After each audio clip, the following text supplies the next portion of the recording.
Bonjour tout le monde, bonjour Facebook, bienvenue là pour cette annonce où je vais du coup, parce que je suis actuellement en live sur Twitch pour parler d'histoire de la presse. Aujourd'hui on va parler de deux choses en particulier, les grands reporters et essentiellement du coup Albert Londres qui est un des grands reporters les plus connus de l'histoire. Mais également, du coup, nous allons parler de l'affaire de la Gazette du Franc, qui est une affaire financière impliquant la presse, qui a eu lieu fin des années 1920. Donc, nous allons parler de ces deux histoires-là parce que nous avons eu des exposés là-dessus ce matin en cours d'histoire de la presse. Et donc, je vais vous faire un petit compte-rendu de ce que nous avons vu ce matin. Donc, ça se passe sur Twitch, comme ça, j'ai comme d'habitude quelques illustrations pour accompagner mon propos. Donc, je vous invite à cliquer sur le lien qui est en description du live Facebook et que je vais également vous mettre maintenant dans les commentaires du live. Comme ça, vous avez qu'à cliquer en description ou en commentaire pour nous rejoindre. Nous serons à peu près en direct jusqu'à 19h au plus tard, normalement. Donc, n'hésitez pas à venir. Vous pourrez ainsi écouter mes explications sur ce sujet. Mais vous pourrez également ainsi commenter si vous avez un compte. Vous pouvez commenter, donc poser des questions, apporter des précisions afin de développer le sujet. Donc, je ne serai pas plus long ici sur Facebook. Juste voilà, n'hésitez pas à venir. Vous êtes les bienvenus sur Twitch. Ça sera un plaisir de discuter avec vous comme d'habitude. Et donc, tout de suite. Voilà, juste le temps que la vidéo se publie et que je la partage un peu. Et ensuite, nous pourrons commencer. Et en attendant de commencer, j'espère que vous allez tous bien. De mon côté, ça va. J'ai repris les cours aujourd'hui, assez tranquille, puisque je n'ai cours que le matin. 2 heures de cours ce matin, donc c'est quand même reste un cours assez tranquille aujourd'hui. On va pas se plaindre de cette journée de cours. C'est clairement pas la plus difficile de la semaine. C'est le jeudi. Moi, ma grosse journée de cours, c'est le jeudi où je me tape 9 heures de cours. Donc c'est un peu plus ardu. Mais sinon, donc lundi, ça va. Donc le lundi, histoire de la presse. Par contre, de ce que j'ai compris, lundi prochain, je ne l'ai pas. Mais je vous ferai sûrement quand même un live, mais sur un autre sujet. Je vais réfléchir pour vous faire le traditionnel live du lundi, parce que j'essaie quand même de me tenir à cet horaire. Peut-être un truc sur les archives, parce que j'aurai sûrement un autre travail à faire en archives, en histoire des archives. Donc il est possible que je fasse ça. Et puis voilà. Juste, je vérifie mon retour Twitch si tout fonctionne bien. Oui, clique dessus. Alors, est-ce que j'ai le son? Oui, j'ai le son. Par contre, il y a un décalage assez important. Je sais pas si c'est probablement dû au souci de connexion, peut-être. En tout cas, voilà. Maintenant, nous allons donc commencer l'histoire de la presse. Nous pouvons commencer. On va commencer par, du coup, l'affaire de la Gazette du Franc, qui implique une personnalité assez haut en couleur pour l'époque. C'est Martano. Je vais l'écrire dans le chat son nom.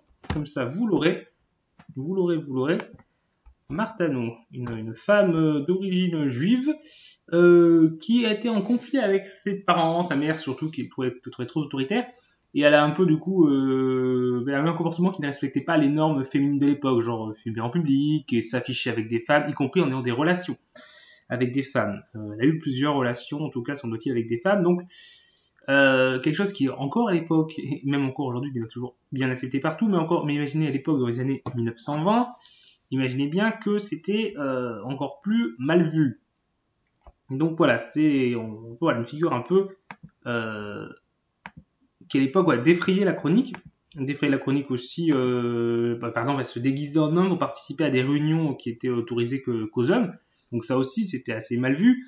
Et globalement, une femme qui s'occupe d'affaires financières à l'époque, c'est pas non plus courant ni bien vu. On est encore à l'époque où la femme a plutôt sa place au foyer que dans l'image collective et dans ce que pense la société, pas dans ce qui doit être fait. Mais en tout cas, voilà, encore à l'époque, on pense que la femme n'a pas vraiment à être à cette place-là. Donc, c'était mal vu. Elle va néanmoins, même si elle était plutôt attirée par les femmes, elle va accepter d'épouser un homme d'affaires, mais à la condition de ne pas avoir d'enfant avec lui. et de participer quand même du coup aux affaires financières du couple. Et ensemble, ils vont participer à des affaires économiques. Ils vont lancer différentes affaires qui vont pas avoir des grands succès à l'époque. Par exemple, ils vont vendre une poudre qui s'appelle au soldat, c'est le bâton du soldat, qui était un mélange de rhum et de café qui était censé les maintenir éveillés, les maintenir en forme. Donc c'était censé pouvoir du coup, ben oui, voilà, c'était pour les soldats c'est pratique, sauf qu'en fait c'était pas très efficace. Ça avait même plutôt tendance à les endormir, ce qui est un peu con. Enfin, c'est un peu le contraire de l'objectif, l'objectif pour un soldat, quoi, de ne pas être endormi. Donc l'arnaque, elle va être éventée, ils vont avoir des soucis suite à cette affaire, et elle va divorcer de son mari pour éviter d'être associée à son image, du coup, parce que c'est lui qui avait quand même publiquement plutôt porté le truc.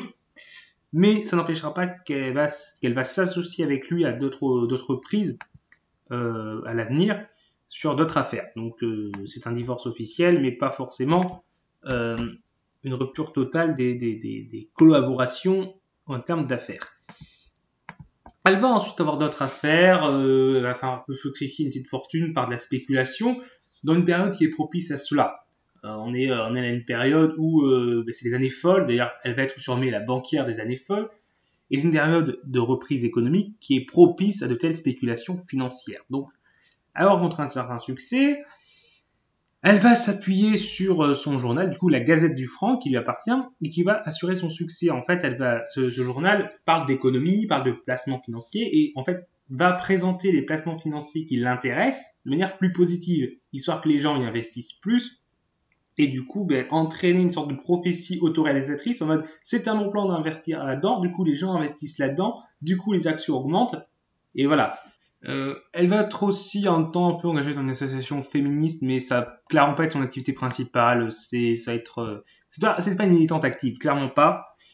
Elle va aussi être liée à plusieurs hommes politiques et des hommes d'affaires. Maurice Bernard de Courville, un homme d'affaires, et un homme politique, il y a Aristide Briand, qui n'est pas n'importe qui d'ailleurs, du coup, Aristide Briand, on va parfois publier dans des journaux qui sont liés à Martineau, par exemple la Gazette du Franc, mais également elle va avoir d'autres journaux. Donc, ouais, vous voyez, déjà avant que l'affaire de la Gazette du Franc éclate, c'est déjà une personnalité un peu sulfureuse par ses différents aspects. Et du coup, elle va globalement, avec ses différentes sociétés économiques, proposer de négocier pour ses clients des valeurs mobilières auprès des agents de change, tout en ayant à côté ses propres opérations de banque et de bourse, et utiliser du coup la Gazette du Franc du coup pour orienter les gens vers ça sous couvert d'une campagne de défense de la monnaie nationale. Donc c'est pour ça qu'elle s'appelle Gazette du Franc parce qu'officiellement elle défend le franc. Ça va avoir du succès. En octobre 1926, elle va avoir une centaine d'employés, 10 agences qui vont avoir plusieurs succursales en province et gère 1500 comptes de clients. Elle va ainsi dégager des profits, donc la société va pouvoir acheter un immeuble qui est estimé à 9 millions de francs, qui va lui permettre d'y installer des locaux pour la Gazette du Franc, l'aider au journal à se développer. Donc ça va se faire en juillet 1928, année où les montants des souscriptions qu'elle récupère par son système financier est de 130 millions de francs. C'est un système financier qu'en fait c'est un peu un système de Ponzi en fait, c'est un système de fonds d'investissement où on te garantit des taux d'intérêt extrêmement élevés, alors qu'en réalité ces taux d'intérêt sont financés non pas par des véritables bénéfices sur l'investissement, mais en fait par l'argent investi par les nouveaux arrivants. Et du coup, pour que ce système puisse se perdurer, il faut toujours qu'il y ait toujours plus de nouveaux arrivants pour payer les intérêts. Et ça, globalement, il y a un moment où tu ne peux plus trouver de nouveaux clients parce qu'à un bout d'un moment, le monde n'est pas infini, il y a des limites. Et donc à ce moment-là, le système s'effondre automatiquement. Et petit 2, l'autre souci qui se présente, c'est que si on découvre que c'est pas qu'il y a des trucs louches, les gens partent et les gens peuvent pas récupérer leur argent. Ça, c'est le souci aussi, c'est que l'argent n'est plus dans la banque, il est parti chez les nouveaux, dans les intérêts. Du coup, quand tu veux retirer l'argent que tu as investi, tu ne l'as plus. Et là, t'es niqué. Et en fait, du coup, ça va se découvrir en 1928 lorsqu'un de ses anciens collaborateurs va dénoncer ces magouilles. Du coup, les gens n'ont plus confiance, veulent retirer leur argent, la banque ne veut plus les rembourser, et du coup, elle se retrouve avec des dettes importantes auprès de ses nombreux clients, et l'affaire judiciaire débute. Cette affaire judiciaire va avantager certaines personnes, par exemple Poincaré, qui va en profiter pour saisir Briand. puisque comme je vous l'ai dit, Briand était assez proche de Martin Arnault, et Poincaré et Briand sont des adversaires politiques. On a également la presse de droite qui en profite, l'action française va se déchaîner.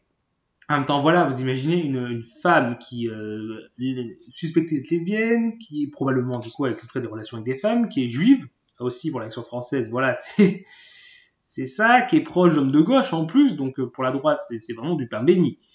Et si on ajoute à ça, vraiment, globalement, tous les clichés sexistes, une femme dans les affaires, déjà, c'est très bien lu, comme je vous l'ai dit, mais en plus, une femme qui est criminelle, c'est pas normal, c'est anormal. La femme, la norme, c'est d'être au foyer, d'être une gentille femme, c'est gentil.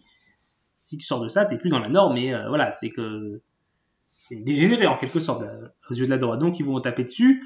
On a également l'agence Havas qui va s'en prendre elle, là, plus pour des intérêts économiques, parce que en fait l'agence Havas avait un monopole du coup sur le service des presses, le service de donner des dépêches, c'est un peu l'ancêtre de l'AFP, l'agence France Presse, et donc de servir à récupérer des informations internationales et en faire des dépêches disponibles pour la presse française. Elle sert également d'intermédiaire au niveau publicitaire, c'est une agence publicitaire, donc ça permet aux journaux d'avoir des pubs dans leurs journaux pour se financer. Et en fait, Martin Arnault ne passait pas par Havas, il avait mis un peu des systèmes parallèles en place, donc ça mettait en péril le monopole d'Havas, et donc forcément, cette agence va en profiter de cette affaire pour taper sur Martin Arnault. Il y a aussi des milieux banquiers qui vont la voir comme une concurrente et qui vont donc en profiter aussi. Plusieurs journaux donc liés à elle vont perdre de l'audience suite à cette affaire, mais elle va quand même utiliser la presse pour se défendre. Elle va lancer plusieurs autres journaux pour continuer de défendre, de se présenter comme une représentante des petits épargnants face aux grandes banques. Mais globalement, en fait, il va y avoir une série d'affaires de procès, de règlements à l'amiable avec certains de ses clients, avec des plannings pour rembourser les dettes, mais également des attaques dans ses journaux envers la justice, et elle va être finalement à nouveau jugée et condamnée en 1935, cette fois de la prison ferme. Et elle avait déjà été à un moment enfermée, mais libérée suite à une grève de la faim, et avec l'appui de certains hommes politiques, et de la Ligue des droits de l'homme aussi, qui l'avait soutenue à l'époque. Et donc, elle va cette fois finir en prison et se suicider. Refuser de rester en prison. Au final, cette affaire aura défrayé la chronique, mais c'était une affaire d'escroquerie qui était somme toute assez banale dans l'époque, et avec au final des sommes bien moins importantes que d'autres qui vont stocker la France durant la même période. Par exemple, il y a l'affaire Stavinsky qui éclate en 1933-1934, qui implique des sommes 4 fois plus importantes.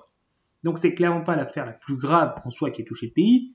Par contre, du fait du profil de la coupable, à la fois de son profil, comme je vous dis, femme d'origine juive, lesbienne, voilà, déjà c'est quelque chose qui choque. Le fait qu'elle soit aussi un peu une grande gueule et utilise la presse pour se défendre et taper sur la justice, forcément ça entretient la médiatisation de l'histoire, et donc ça va vraiment être quelque chose qui va être retentissant, surtout si on ajoute aussi les intérêts politico-financiers qui sont en jeu et qui vont aussi du coup s'impliquer dans l'histoire, accentuant le grand retentissement de cette affaire.